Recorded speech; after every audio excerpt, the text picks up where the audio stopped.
Welcome to Into the Sky, a podcast about the iconic Avro Vulcan XH558.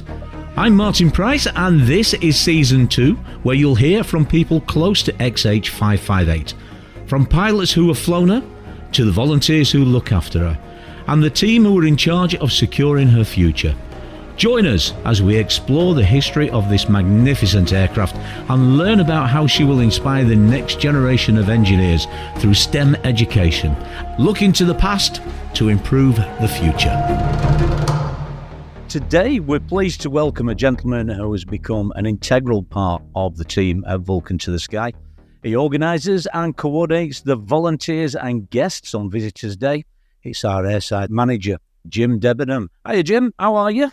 Hiya. I'm all right. Thank you very much. Thank you for taking time out of your very busy schedule to come and talk to us today. Thanks very much. Oh, listen, like myself, you're a bit of an aviation geek. What was your first memory of aviation? To be honest, Martin, I'm not an aviation geek. I'm a Vulcan geek. I don't go to air shows. I don't worship any other aircraft. Maybe a Lightning if I could see one flying, but no, not anymore. But my first foray into aviation really is, if I go back to when I was about 5 years old, my dad was a bit of a political nut.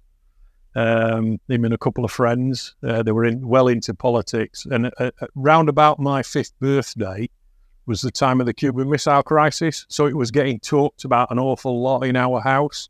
And we lived near RAF Finningley, so we could hear the Vulcans revving up, getting ready to go and all that sort of thing. And that sort of piqued my interest in Vulcans, if you like, and the 4-minute warning and all that sort of thing at the time. So that's where I really got started with it. I mean, 28th of October 1962 was the end of the Cuban Missile Crisis. And that was my 5th birthday. So when we get a little bit later on, you'll see where I'm going with this, but that was my 5th birthday, okay? Right, okay. And that's where my love of Vulcans started, really. And then they used to fly over the village where I lived on a regular basis, so I've always been a fan. So that would have probably been your first encounter with a Vulcan then, the noises, the flying over the village where you live in, etc., etc. Yeah, okay. Yeah, they'd been around for sort of 12, 18 months before that, when they first came to Finningley, so we saw them on a regular basis, but didn't really understand what they did. So, I mean, we were only little kids then, so it was just a noisy aeroplane. Yeah, it graced our skies frequently, thankfully. Yes. So, how did you become involved with 558? Because if I recall, your work career wasn't in aviation, was it? Was it in engineering? No, I wasn't involved in engineering or aviation at all. I worked in the utilities industry all my life, but I took early retirement in 2010, and I did what most people do. I had a year off, and then I got bored, and me son, for my birthday that year, bought me a tour of 558. So I went to the hangar and saw the operation there, and had a look round, and went on a tour, and then I never thought any more about it. And then we were coming back from Sheffield one day, and it was on the radio that 558 was flying into Doncaster Airport. So we went up to the bridge on the M18 at Junction 3, and just because it was coming in over that direction, so it would come in directly over his head. And I met a guy there who was actually a volunteer at 558 at the time. And I was chatting with him, and he says, well, why don't you just come down and see if, talk to him and be a volunteer? So I did. And that's how I got involved. I went in sort of at the time after I finished work. I'd been suited and booted for most of my working life. So I rang up and they said, oh, come in for a chat. So I went for an interview. So I turned up in a suit and tie and little folder under my arm and all the rest like you do when you go for an interview. And I basically got, well, these are volunteers here, I'll just muck in. And that were it. So I was involved. Nice one. Yeah. That sounds very familiar to me as well. Yeah. Can you operate a broom? Yeah, you're in. Yeah, exactly. Yeah, exactly. Yeah. But when I started, there were no brooms. We had to buy them. all donations gratefully accepted, were they?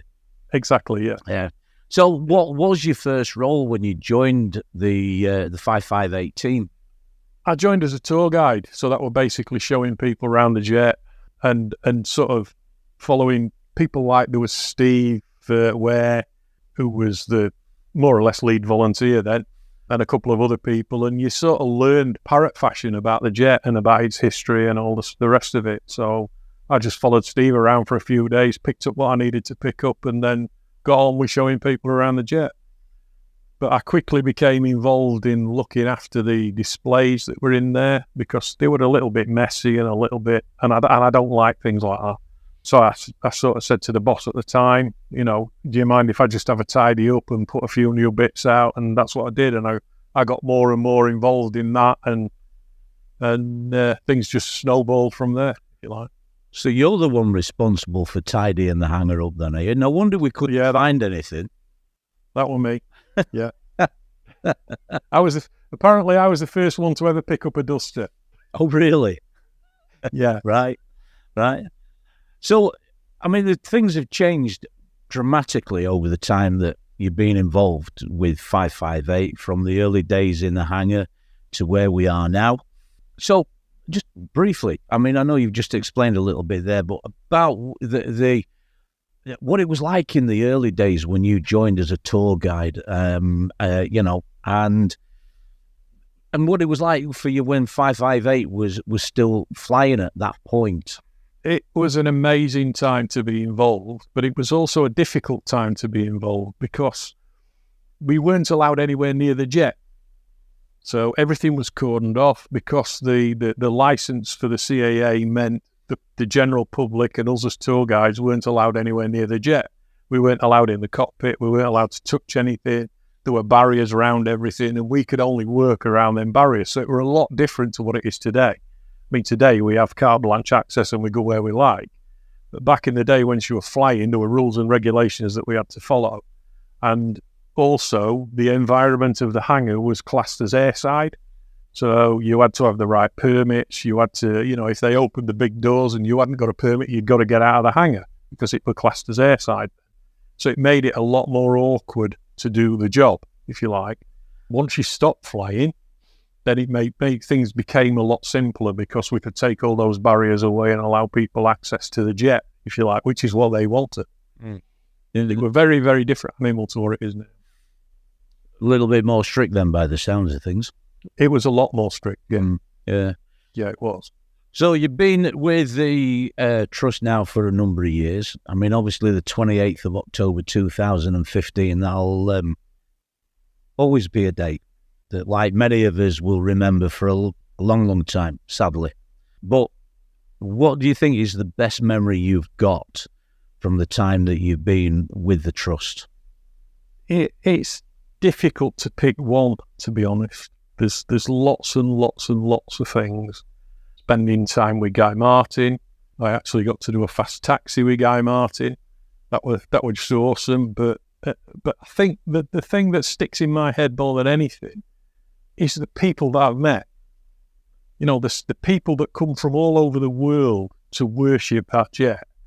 You know, and I've had people from Australia, America, Canada, Argentina, places like that. People have come to see the jet, and I don't understand what draws people from all over the world to that one particular aircraft when they can go to somewhere like Duxford and see a million different aircraft.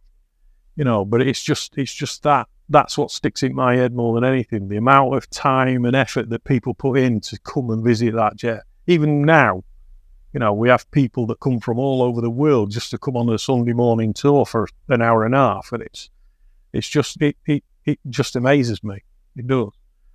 But things like 28th of October 2015, if you just wind back a little bit to 28th of October 1962, that was my 5th birthday. 28th of October 2015 was my 58th birthday. So I saw her do a last flight on my birthday. So they did a flight for me on my birthday. But if you put the numbers together, it makes 558. So it's destined to be involved in that aircraft. Wow. Well, one, I never realised that it was your birthday on that particular day, and two, wow, that's an incredible bit. So that's a little bit that sits in my tour now forever. Mm. You know, when people ask about it, so you know, I can say to people, yeah, I were involved when I was 5 years old. I were involved when I was 58 years old, and that makes 558, and that's the aircraft that I love. Wow, that's absolutely incredible, is that, mate? Yeah. So, as you were saying, we're still getting good numbers of people coming from all over the world as well, looking at 558, and you can see the passion for the aircraft when they come and the excitement, etc. Is there anything that you can talk about that maybe some sort of future plans for visitors to the aircraft? Well, there's lots and lots of things we can do for visitors to the aircraft. One of the things we're looking at now is doing a little bit more corporate stuff. So small groups of people coming into Delta Corps and meeting up like we do with the public, but then taking them out to the jet and maybe doing a few other little bits. There's lots and lots of things that we're sort of mulling around with at the minute. But as you well know, Martin, the key thing is getting her in a building. Yeah. We can do an awful lot more once she's in a building. While she's outside, you know, I've just planned this week with Mark the rest of the year up to Christmas. And the period from the early December through to the end of February becomes very, very difficult to manage because you're beholden to the weather. Whereas if we were in a building, you're not, you know. So it will make life a lot easier if we're in a building. But we are where we are, and we've just got to do what we have to do and keep people coming. One thing that always amazes me, and being involved with it as you are, is no matter what the weather, they still turn up, don't they? Oh, yeah. Yeah, definitely. Yeah, they'll stand out there in pouring rain, you know. But then again, she does make a nice big umbrella. She does, yeah. And great shade in summer as well, doesn't she? Yeah, exactly. Yeah. Aye, absolutely. Yeah, it just never ceases to amaze me. So, you've obviously, there's certain things I know you can't talk about because of sensitive issues, etc. But there's obviously things going on. Is there one thing that you would like to see the most for 558 in the future? A building. Yeah. Definitely. Of some description. I don't care if it's a tin shed, as long as she's undercover and out at weather. Yeah. Because, well, like I say, there's an awful lot more things we can do, but there's an awful lot more ways we can entertain the public with the jet than us being stuck outside. Yeah. So if the one thing I would like is a multi-millionaire to come along and say, there you go, there's some money and build yourself a building. Well, we'll keep trying with the lottery, Jim. We'll see what... Yeah, everybody does it, mate. Yeah. We all do it. See what we can do between us. Yeah, exactly. Yeah. Fantastic. Jim, thanks very much for your time. Cheers. Thanks for listening to this episode of Into the Sky. We do hope you enjoyed it. Don't forget to keep looking out for more episodes on the way.